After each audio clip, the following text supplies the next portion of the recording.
El Peugeot 406 Coupé V6, con el que hemos revisado la historia de este modelo, fue matriculado en abril de 2004, 6 meses antes del fin de su producción, que ese año no alcanzaría las 4.000 unidades.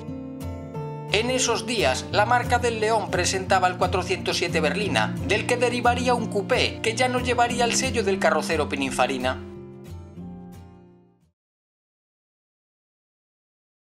Como la propia Peugeot declaraba, el 406 Coupé presenta un perfecto equilibrio entre la belleza y una prudente agresividad, entre la racionalidad y la creatividad, arte al servicio de la movilidad, en palabras de su propio fabricante. Podría añadirse también el término exclusividad, ya que a pesar de su innegable aire de familia, ninguna de las piezas que conforman la carrocería será común con la berlina de la que derivaba. Por si fuera poco, su silueta pronto se comparó con la del afortunado Ferrari 456 GT, un 4 plazas con 12 cilindros, diseñado también por el estilista turinés, que se presentaba en el otoño de 1992, cuando Pininfarina llevaba ya unos cuantos meses trabajando conjuntamente con la firma de Chauchat en el desarrollo del coupé francés. El del Peugeot sería un diseño específico y no un descarte de Ferrari para fabricar un deportivo de cierta difusión, como muchas veces se ha sugerido en estos últimos 20 años.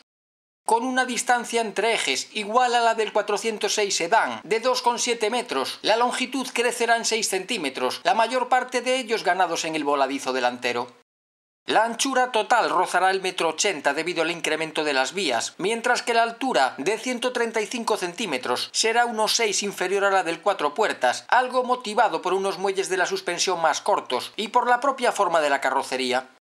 A pesar de la pureza de su diseño, carente de estridencias, Pininfarina lograba en su propio túnel de viento un discreto coeficiente de penetración aerodinámico de 0,32, valor incluso por encima del 0,30 declarado para el 405, aparecido 10 años antes de la llegada del coupé. La limpieza de sus líneas se verá también reflejada en los estilizados proyectores delanteros, realizados en un policarbonato liso y sin estrías, que darán protección a unas ópticas elipsoidales. Al prescindir las ventanillas delanteras de sus marcos, disponen de un automatismo eléctrico de descenso y elevación, con un desplazamiento de los cristales de 10 milímetros, producido antes de abrir y después de cerrarse las puertas, con lo que se mejora la estanqueidad del conjunto al quedar los cristales enrasados con la carrocería. Otra de las singularidades del coupé, a lo largo de toda su existencia, serán los espejos exteriores pintados siempre en color negro, a diferencia de los 406 menos exclusivos y más familiares. El habitáculo del 406 Coupé resulta agradable y cuenta con un nivel de calidad y ajustes correctos, pero el hecho de que procediese directamente de un coche bastante popular contrasta con un exterior de trazos tan singulares y refinados. Respecto a los primeros 406 de 4 puertas, la palanca de cambios dispondrá de un pomo rematado en aluminio pulido, los relojes del cuadro de mandos de nuestro protagonista adoptarán un bisel cromado y a ambos lados de la consola central los apliques decorativos de madera serían sustituidos por unos elementos en tono gris, figurando en el lado del acompañante la firma del carrocero. El precio de esta unidad hace casi 15 años era de unos 33.500 euros y por ese importe el fabricante incluía elementos de confort y seguridad propios de un vehículo actual, como los airbags frontales y laterales cabeza-tórax, el limpiaparabrisas con sensor de lluvia, el encendido automático de los faros y de las luces de emergencia, la iluminación de acompañamiento y el climatizador con filtro de carbón activo. En la lista de extras se incluían la pintura metalizada por algo más de 300 euros, el techo practicable eléctricamente, valorado en unos 900, la tapicería de piel, que se acercaba a los 1.800 y sustituía la mixta de tela y cuero, o el navegador por satélite, ofrecido por 1.400 euros. La instrumentación contará con los habituales indicadores de la temperatura del líquido refrigerante y del nivel del depósito de combustible de 70 litros, a los que se unirá un termómetro del aceite. El nivel del lubricante se mostrará en el instante de arrancar durante unos segundos en la pantalla central del cuentakilómetros parcial y total.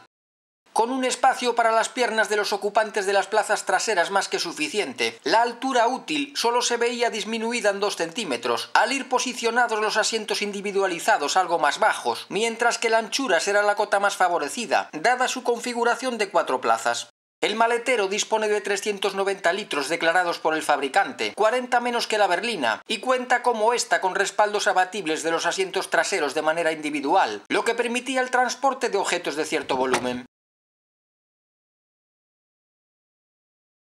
El Peugeot 406 Coupé sería el encargado de estrenar el remozado motor V6 de 3 litros, presentado en 1996 con 194 caballos.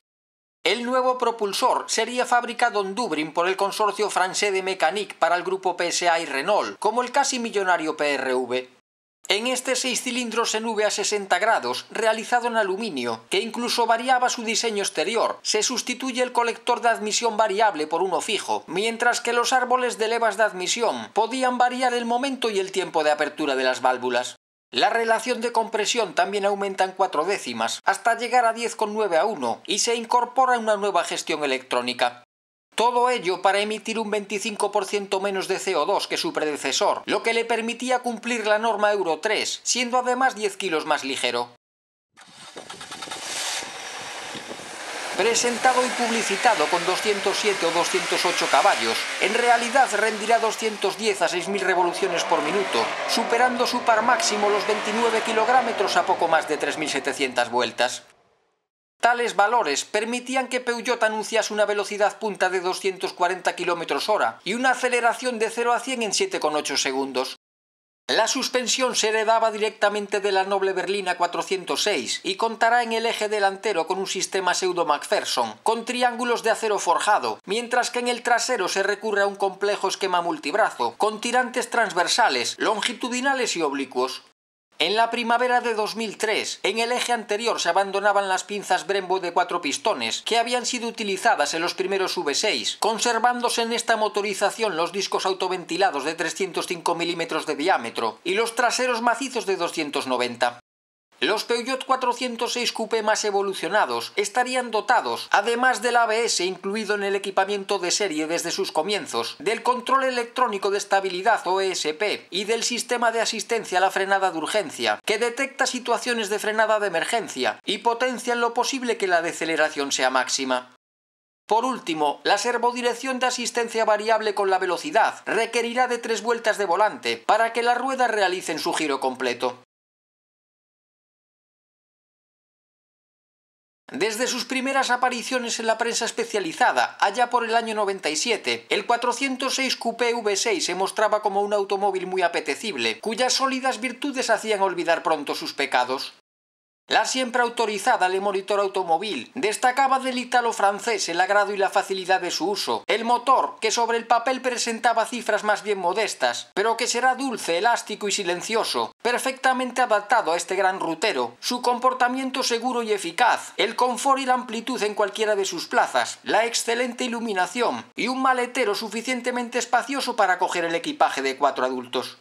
Sin que la sobriedad sea especialmente destacada en sus consumos, las prestaciones se juzgan adecuadas a un coche que ostenta el emblema de un león, pero la precisión del mando del cambio se considera perfectible, y la dirección de asistencia variable será más apreciable en maniobras que en conducción rápida.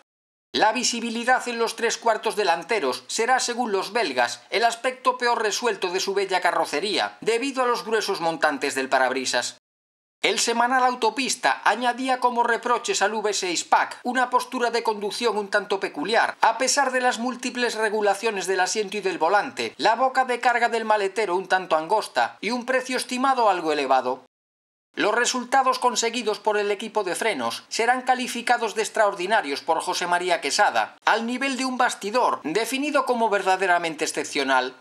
De este Rey León, el coupé del año 2000, poco puede añadir automóvil. Representa el carácter felino en todo su esplendor. Es rápido y eficiente, tiene un andar firme pero suave y sigiloso, una silueta extraordinariamente elegante y resulta tan acogedor como confortable. Un compendio de cualidades que lo convierten en uno de los mejores de su especie. Veamos ahora si esto era cierto.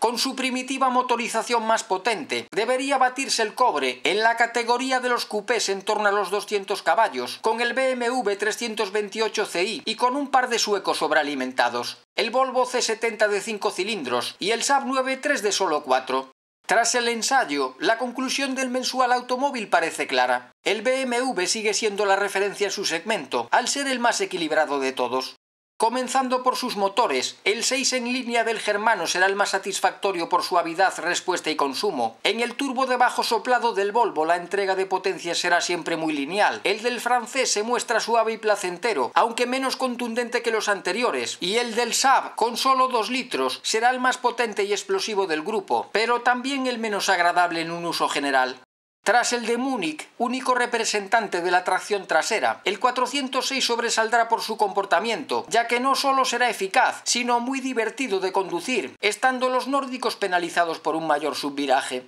Los frenos del Galo reciben la mayor puntuación. En la terminación del interior el BMW y el Volvo brillarán al máximo nivel, y la practicidad y la habitabilidad decantarán la balanza del lado del 9.3, que además será el más barato del grupo.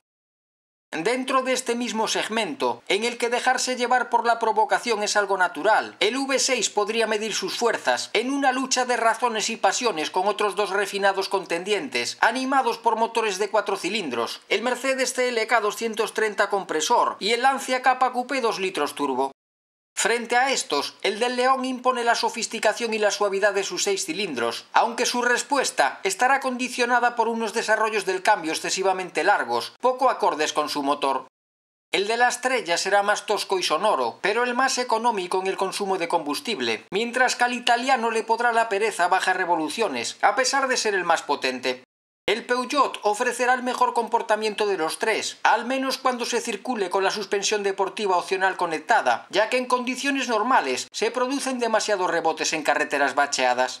Una vez en el interior, se critica la sujeción lateral de los asientos del Galo, que además será el menos habitable del trío y el que cuente con menor capacidad de maletero.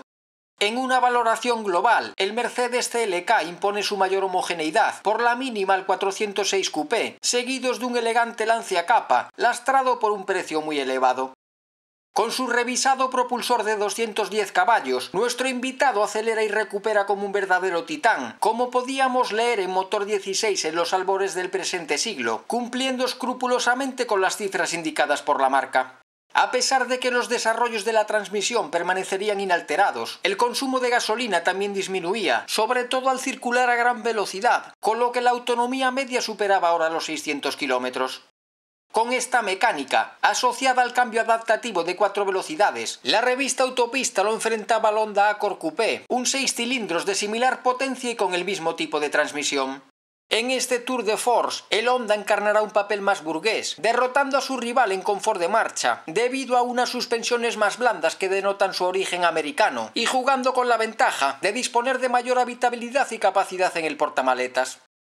El 406 contará con una transmisión más elaborada con 3 programas de funcionamiento, autoactivo, deportivo y nieve, y su bastidor será más ágil e inmediato en sus reacciones, que no rápido, ya que el japonés, más ligero, con desarrollos más cortos y con un motor todavía con más garra en sus primeros giros, se impondrá en el apartado de prestaciones. Con el 406 Coupé, por primera vez un Peugeot sería diseñado, industrializado, producido e incluso ensayado en las instalaciones de Pininfarina, aunque siempre bajo la atenta mirada de los galos. Hoy Peugeot está participada por el Estado francés y por un consorcio chino, y el viejo sueño de Battista Farina de fabricar un automóvil de lujo bajo su propio nombre está más cerca de producirse que nunca, con el apoyo del gigante indio Mahindra. Para que luego diga el tango que 20 años no es nada.